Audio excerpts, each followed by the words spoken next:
Halo teman-teman semuanya, khususnya mahasiswa-mahasiswi dari kampus Unindra dan juga mungkin ada dosen yang menonton video ini.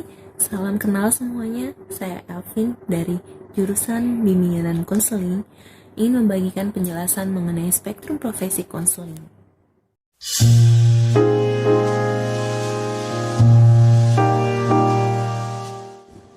Istilah spektrum pertama kali dikenal dalam ilmu alam, yaitu mengenai bagaimana terbentuknya warna-warna dalam pelangi, bagaimana cahaya yang ada dapat terbias dan tergabung sehingga dapat terkombinasi menjadi warna-warna pelangi yang indah. Namun, dalam profesi konseling kali ini, apakah itu spektrum? Spektrum profesi konseling adalah bagaimana seorang konselor dapat memahami seluruh kegiatan yang ada dalam pelayanan konseling dan juga mengenai aspek-aspek pengertian yang diperlukan dalam menjalankan pelayanan konseling itu sendiri, supaya pelayanan konseling yang ada dapat berjalan dengan efektif, tepat sasaran, dan tentunya bermanfaat bagi orang-orang.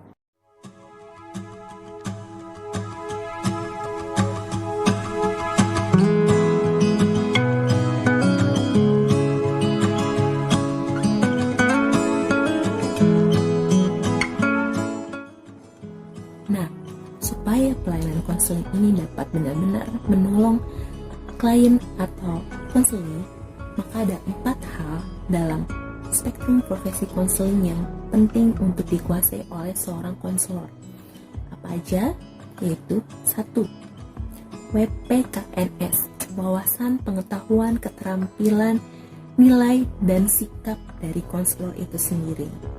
Yang kedua ialah jenis layanan dari konseling. Yang ketiga ialah kegiatan pendukung dalam pelayanan konseling. Yang keempat ialah format layanan dalam pelayanan konseling. Dalam hal WPKNS, yaitu wawasan, pengetahuan, keterampilan, nilai, dan sikap yang perlu dikuasai oleh seorang konselor, yaitu konselor harus mengerti mengenai paradigma, pengertian, visi misi, tujuan, fungsi, bidang, prinsip, asas, landasan, serta kode etik dari profesi konseling itu sendiri. Paradigma konseling yaitu cara pandang konselor yang dapat mempengaruhi pola pikir, sikap, dan tingkah laku, atau mempengaruhi kognitif, afektif, dan konatif seseorang, yaitu nanti klien itu sendiri dan juga orang-orang di sekitarnya yang dibantu oleh konselor tersebut. Lalu seorang konselor yang paling utama di antara semua yang harus dipahami ialah konselor harus mengerti apa itu arti dari pelayanan konseling itu sendiri. Berikut dapat kita lihat pengertian mengenai bimbingan konseling itu sendiri.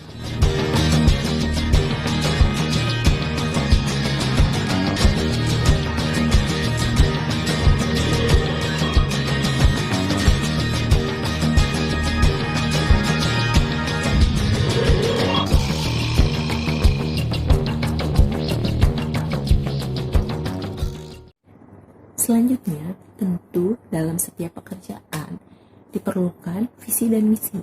Seseorang yang menjalankan pekerjaannya harus dapat menguasai dan mengerti apa yang ingin dituju atau dicapai dalam pekerjaannya. Nah, seorang konselor juga demikian, harus dapat mengerti dan memahami visi dan misi dari pelayanan konseling itu sendiri. Visi dan misinya dapat kita lihat berikut ini.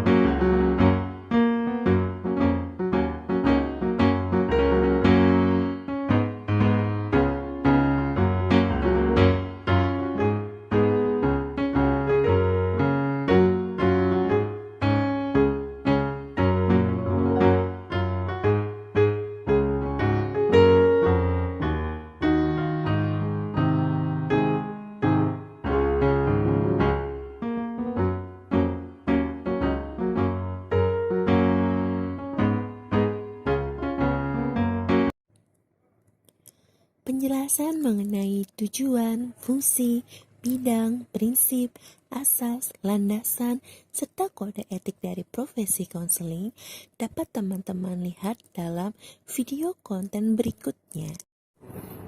Pemahaman selanjutnya yang diperlukan oleh seorang konselor selain WPKNS ialah jenis layanan serta kegiatan pendukung yang diperlukan dalam pelayanan bimbingan dan konseling itu sendiri. Apa saja jenis layanan itu dan juga kegiatan pendukungnya?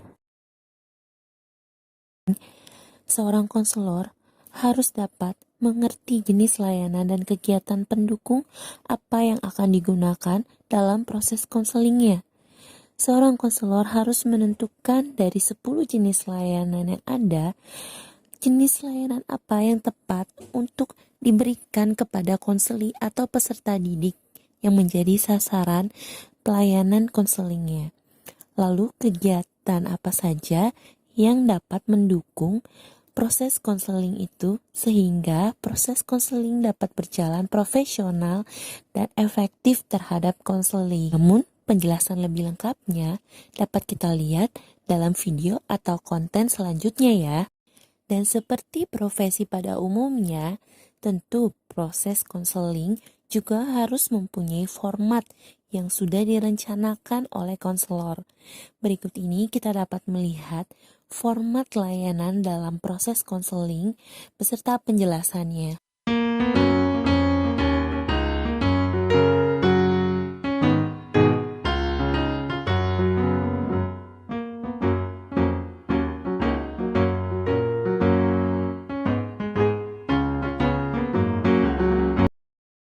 Ya, 4 hal yang sudah dijelaskan harus dikuasai oleh seorang konselor supaya pekerjaan konselor tersebut dapat mencerminkan sesuatu yang profesional. Jadi, keseluruhan spektrum pelayanan profesi konseling mengandung semua unsur pengertian dan kriteria profesi. Peraturan perundangan juga menetapkan bahwa konselor adalah pendidik profesional, mendasari seluruh konsep tentang profesi konseling dan melandasi pengembangan serta implementasinya dalam praktik pelayanan profesi. Untuk teman-teman yang ingin menjadi konselor dalam lembaga pendidikan atau menjadi guru BK, mungkin juga udah ada teman-teman yang jadi guru BK di dalam sekolahan. Nah, kalian tahu nggak kalian itu berada dalam wilayah apa? Seorang guru bimbingan konseling atau konselor di dalam pendidikan formal berada di dalam wilayah yang memandirikan. Sehingga seringkali proses konseling disebut sebagai upaya pendidikan. Maksudnya ialah melalui proses pendidikan, manusia dapat mengembangkan diri dan mempersiapkan diri dengan potensi yang ada di dalam manusia itu sendiri atau peserta didik itu. Sedangkan pada pengertian konseling dan pelaksanaan konseling, kita juga menemukan bahwa seorang konselor akan mengupayakan supaya dapat terciptanya dimensi kemanusiaan pada diri peserta didik atau konseli. Sehingga salah satu misi dari kegiatan profesional konseling dapat tercapai. Selain itu, tujuan bimbingan konseling juga sejalan dan seirama dengan Undang-Undang Pendidikan Nasional, yaitu Undang-Undang Republik Indonesia Nomor 20 Tahun 2003, yaitu tentang Sistem Pendidikan Nasional. Dan sebenarnya, tujuan, fungsi, asas, landasan, serta kode etik dari profesi konseling tercermin atau mencerminkan dari paradigma seorang konselor itu sendiri. Jadi, apapun itu jenis layanan konselingnya atau apapun itu format layanan yang telah dipilih oleh konselor merupakan suatu kegiatan yang diupayakan untuk mendukung pendidikan nasional. Namun bukan hanya dapat dilakukan dalam ruang lingkup pendidikan formal saja loh teman-teman.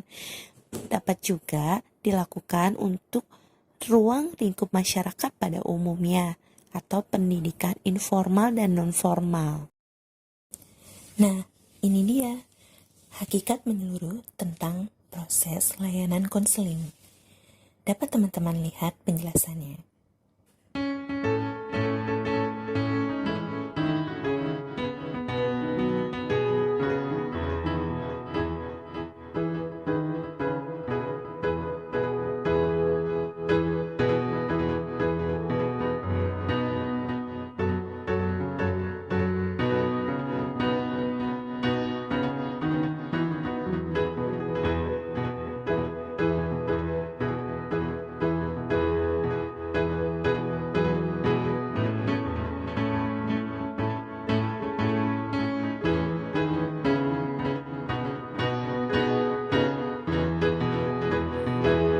OPS Counselor, Object Practice Specific Counselor.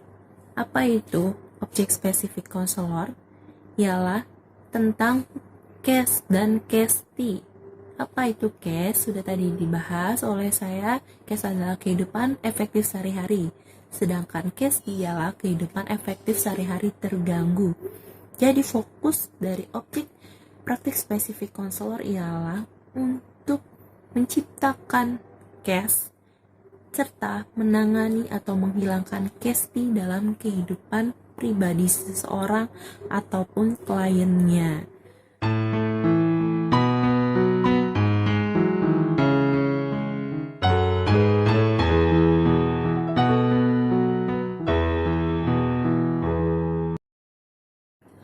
Menurut Departemen Pendidikan Nasional pada tahun 2008, arah profesi bimbingan konseling mengacu pada 7 rambu. Yang pertama ialah naskah akademik penataan pendidikan profesional konselor. 2. Rambu-rambu penyelenggaraan program pendidikan profesional konselor prajabatan. 3. Rambu-rambu penyelenggaraan layanan bimbingan konseling khususnya dalam jalur pendidikan formal. 4. Rambu-rambu penyelenggaraan program sertifikasi konselor dalam jabatan. 5. Rambu-rambu penyelenggaraan program pendidikan profesional pendidik konselor. 6. Rambu-rambu penyetaraan atau fine-tuning kemampuan pendidikan konselor dalam jabatan. 7. Pedoman penerbitan izin praktek bagi konselor. Lalu pada dasarnya sebenarnya etika profesi adalah keseluruhan tuntutan moral yang terkena pada pelaksanaan suatu profesi.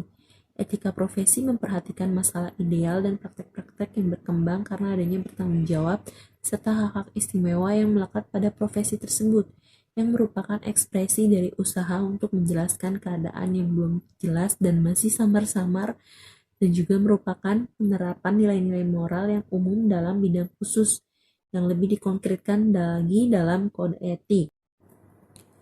Lalu mengenai prosedur dasar profesi konseling yang diterapkan pada setiap kali penyelenggaraan layanan dan kegiatan pendukung dapat disimpulkan sebagai berikut. Ada 5 hal, yaitu yang pertama pengantaran, kedua penjajakan, ketiga penafsiran, keempat pembinaan, kelima penilaian. Berikut pembahasannya.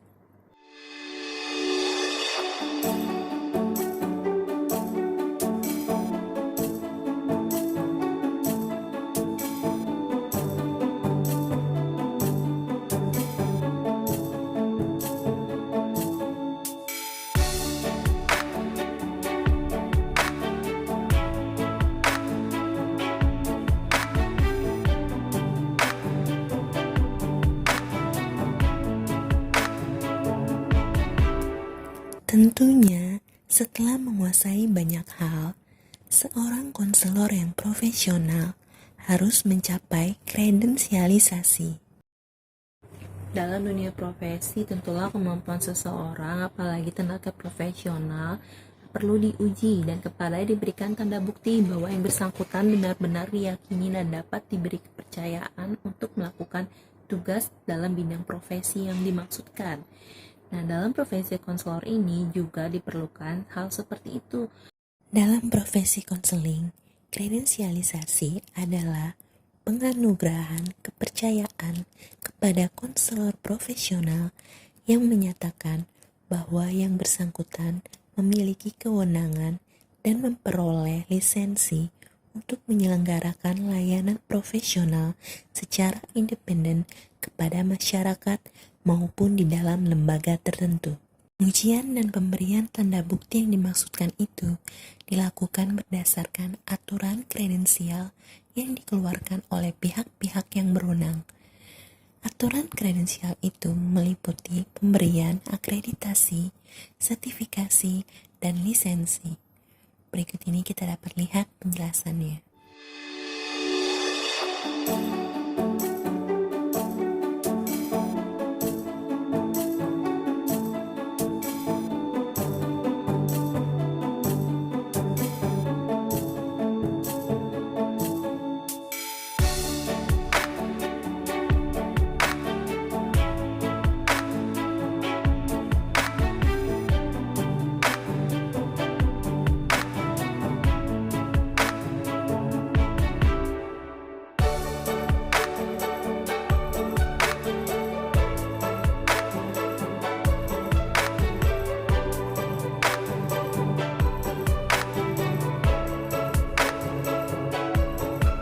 Apapun itu profesi atau pekerjaanmu, lakukanlah dengan sukacita, tulus, ikhlas, serta semangat.